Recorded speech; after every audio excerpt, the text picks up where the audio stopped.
आइए साथियों, स्वागत है आपका आपके अपने YouTube channel free education India में। आज हम बात करेंगे कक्षा 7 की गणित प्रकाश का दक्षता अभ्यास 3। तो दक्षता अभ्यास 3 में क्या करना है, आइए एक एक प्रश्नों को देखते हैं। पहला प्रश्न है, किसी परीक्षा में एक कक्षा के 15 शिक्षार्थियों के पूर्णांक 100 में से प्राप्त अंक निम्नवत हैं। तो देखिए 15 शिक्षार्थियों ने परीक्षा दी है और 100 नंबर का पूर्णांक है और उसमें ये नंबर मिले हैं। एक को 00 मिला है, एक को 30, फिर 20, 20, 40, 30, इस तरह से ये अंक मिले हुए हैं। ठीक है, प्राप्त अंकों का समांतर माध्य ज्ञात कीजिए।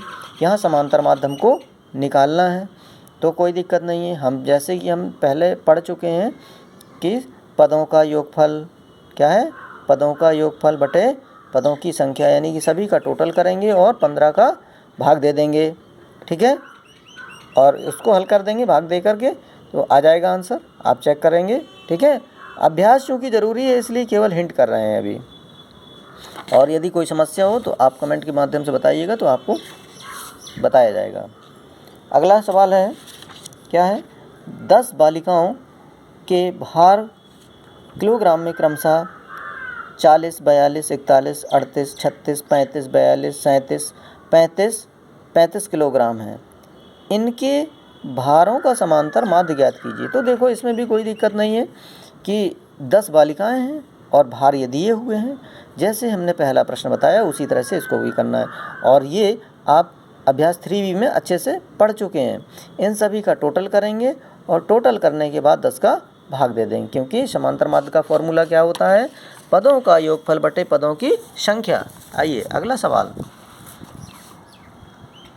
निम्नलिखित सारणी में 50 शिक्षार्थियों का भार किलोग्राम में दिया हुआ है, उनके भार का समांतर माध्य ज्ञात कीजिए। तो समांतर माध्य निकालने का तरीका हमने बताया है आपको 3B में कि भार किलोग्राम में ये दिए हुए हैं, ये बारंबारता है, तो ये जो हमारी बारंबारता है ये हमारी F हो जाएगी, यानी फ्रीक्वेंसी हो जाएगी, और ये किलोग्राम में दिए हुए हैं। हमें क्या निकालना होगा, अब निकालना है हमको F × X, यानी कि इन दोनों का गुणनफल, इनका गुणा कर देंगे। ठीक है, इनका गुणा कर देंगे सबका, 40 का 4 में 4 को 16, 160, इसी तरह इसका सबका गुणा करेंगे, बाद में इनका टोटल निकाल लेंगे और सिग्मा X निकालेंगे, बाद में सिग्मा FX निकालेंगे, यानी कि इनका सबका टोटल निकालेंगे, और ये जो गुणा करने के बाद में आया इनका भी टोटल निकालेंगे।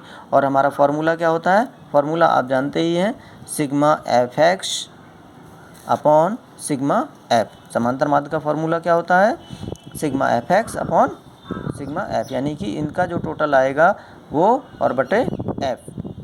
ठीक है, ये 3B में आप पढ़ चुके हैं, तो इस तरह से इसको लगाएंगे। सेम कंडीशन इसमें भी है, निम्नलिखित बारंबारता बंटन का समांतर माध्य ज्ञात कीजिए। तो देखो ये ऊंचाई दी गई है, ये बारंबारता है, आप इसी तरह से गुणा करके इनको रखेंगे और गुणा करने के बाद टोटल निकालेंगे और इन सब के टोटल से भाग दे देंगे। ठीक है, बारंबारता को F कहते हैं, ये आप जानते ही हैं।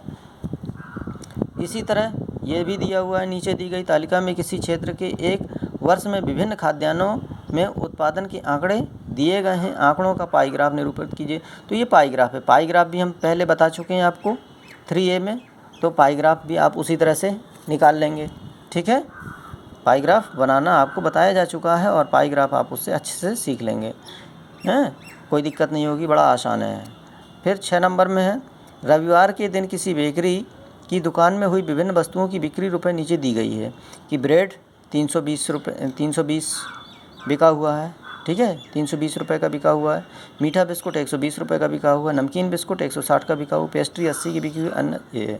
तो इनको क्या करना है, त्रिज्य खंडों की केंद्रीय कोण ज्ञात करके सारणी बनाइए और इस सारणी का प्रयोग करके एक पाई चार्ट खींचिए। पाई चार्ट हमको बनाना है, तो हम जानते हैं कि पाई चार्ट का मान कितना होता है, 360 होता है।